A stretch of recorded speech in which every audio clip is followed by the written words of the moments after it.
Were there any adversity that you faced during your third deployment, whether it's psychological, emotional, professional adversity, and how'd you overcome it?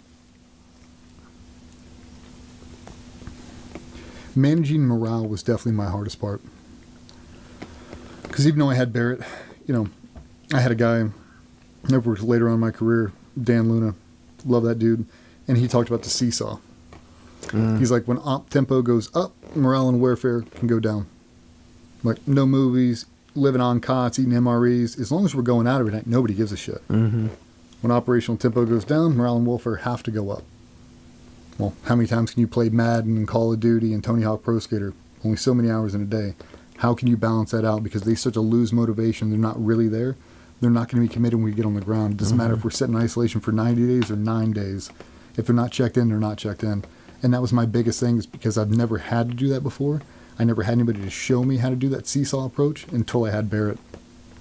So for a lot of it, I mean, he's doing big movement stuff. I mean, he's doing executive level function stuff. I'm trying to manage my team. And a lot of those times I needed to go in there and just look for that mentorship. And I didn't know how to articulate it. I was in mirror mode. Whatever he would do, I would just do. But instead of walking in there like, dude, I got these 7 dudes, like, they're in a bad spot, man.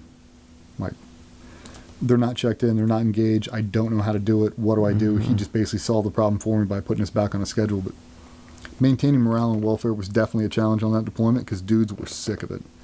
And dudes didn't want to fucking be there. You were over. Like, we busted our ass for 2 years, because getting on a good deployment cycle, it's like a competition. We're all competing for the same deployment. All these different troops. We finally get the banger one. It's like, this is the one we want. Now it gets taken away from us. I'm like, what do we bust our ass for? To sit over here? We didn't even do anything. I didn't shoot that kid, son. We didn't do that. Yeah. Like, why are we being punished for this? He's like, oh, it's political. Like, I don't give a shit about the politics. Right. I want to go to work. And it's hard to realize that you're a political pawn at every level. No matter what unit you're at, no matter what fancy hat or pin you have on, you're a political pawn. And once I saw it, I fucking hated it, dude. And it was very hard for me to compartmentalize and not forecast that out to everybody else. I was pretty open. And I just said, this is fucking bullshit. And I'd get kind of a cross look. I'm like, what the fuck are we doing? Like, how long are you going to make us sit here?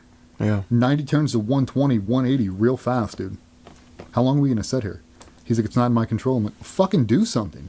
Like, I don't understand. I'm too young. I don't understand who's really pulling the strings. He's like, well, the Beltway's on a 4-day holiday, and this person's on vacation. He's golfing in Cuba or whatever. I'm like, I don't give a fuck about any of that, dude. Like, if you spin us up tomorrow, we are not mentally ready to send this. Yep. And I don't know how to articulate that across. I don't know how to rally the guys right now. I'm too young inside of my own experience to really be able to make it happen.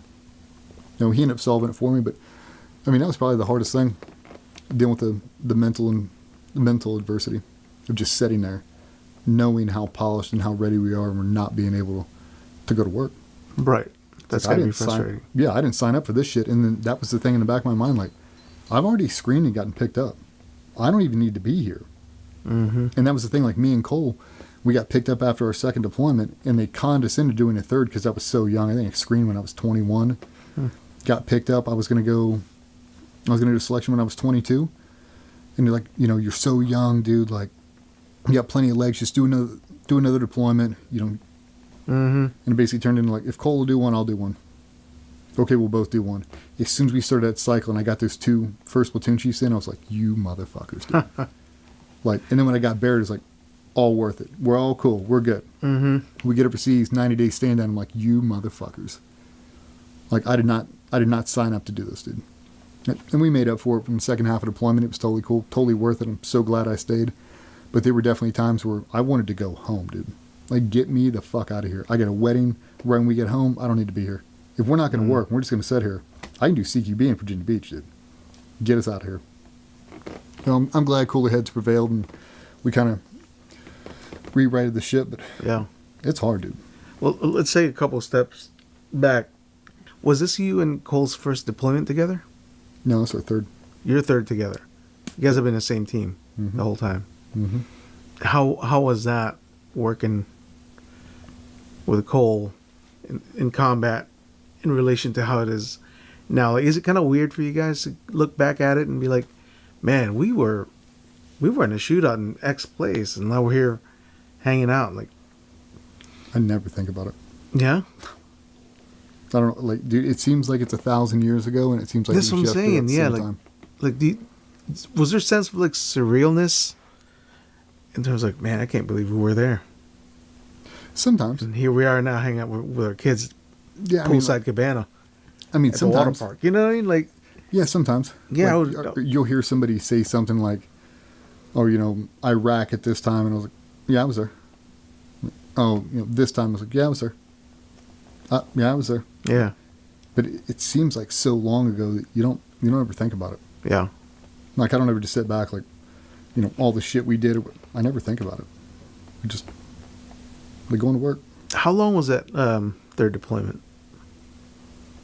6, 7 months. At 6, least 7 six. months. I think it was a little bit longer because I think I went on the advance, the early deployment cycle, and then I think I stayed for like the last 2 weeks of changeover, something like that.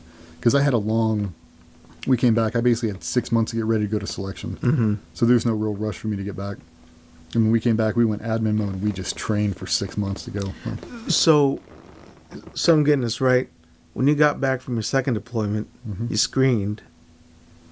Yeah, to we get on started the green team. workup. We started the workup, and probably 3-4 months into the workup, they had an opportunity to screen. So I had to put in your package and do all that. So for those who don't know, screening to get in a green team, Mm-hmm. can you kind of shed a little light on what that involves? Yeah, I mean, you have to route a chit up through your leadership. I'd like to screen for special mission unit, and that gets farmed up. It's a big packet. You fill out everything. I mean, it's deployment histories, list of quals, injuries, service record stuff, awards, all that kind of shit, all your evals. That all goes in. It gets pushed over. They kind of sift through it, and if they like what they see, they give you an opportunity to come do a physical tryout, and that's a screen test. And you guys did that before deploying. Mm-hmm. Yeah, I mean, you show up and you've got all the set numbers. It's the only thing you do know. It's like you have to pass all these screen tests, max out as far as you can go. There's like the physical screening, so they get you in there, all the bumps, all the injuries, any surgeries you've had, anything you might have to do later. They do all that stuff, dental record checks. Then they go to a psych evaluation. It takes a day or so. They ask you 55 million questions, 10 different ways. Yeah. Just kind of see how you are, personality assessments, all that kind of stuff. They farm that out to everybody in the command. Thumbs up, thumbs down. Should we give them a shot? Should we not? And then you do a final oral board. You sit down and, they fire 50 questions at you, whatever they want to ask you. Personality stuff, operational stuff. How's this guy? How's that? How was working with this person? Just to kind of see how you are, like team guy to team guy. Mm-hmm. And if they like what they see, they send you an email or a letter in the mail or something a couple of weeks, a couple months later. Some guys wait like 6 months. Oh, geez. Yeah. So, I mean, you're just waiting in limbo. And that's what sucks. I mean, I forget how long we had to wait, but I'll say it was 2 months. And you'll see somebody in the hallway and he's like, "You get your email?" I'm like, "My email?" He's like, "I just got mine, said I'm going." I'm like, "Run upstairs, check your email." And you're like, Ah. "I don't have one." Fuck. Yeah. 2 days later, it's like, "I got an email." It's like, "Oh, I got a fucking email." Yeah. So, I mean, it's cool. Like, Yeah. now like, I have a slot to go. I'm guaranteed 1 day. Yeah. And to me, that's all I ever wanted. I just wanted 1 day. Like, I want to see what the fucking hype is all about. Yeah. Right? Yeah. Because, like, you do this whole thing, and it's like, well, if you just really consolidate all the best of us and put us in one room, and that used to be one of the dudes, I want to be around that dude a lot. Yeah. If you tell me there's a whole place just filled with Barretts, like, brother, I want to go there. I just want 1 day. I want 1 day to see if I have what it takes, and I'll take it from there. But it's hard, man. Yeah.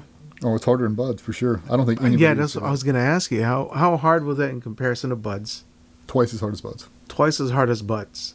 But to that same point, you've got guys that are trying to screen just for the opportunity to get onto the green team, right? Mm-hmm. To selection. Yep. But those guys you're working twice as hard, but they've got injuries as well. You're older. I mean, that demand on the body must have been insane.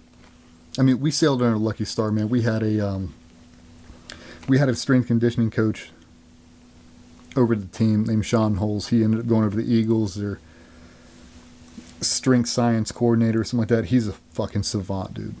If you haven't Googled Sean Holes, Huls, do that.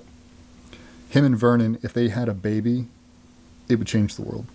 I mean, he is. Superhumans. Dude, I can't say enough positive things about Sean Holes.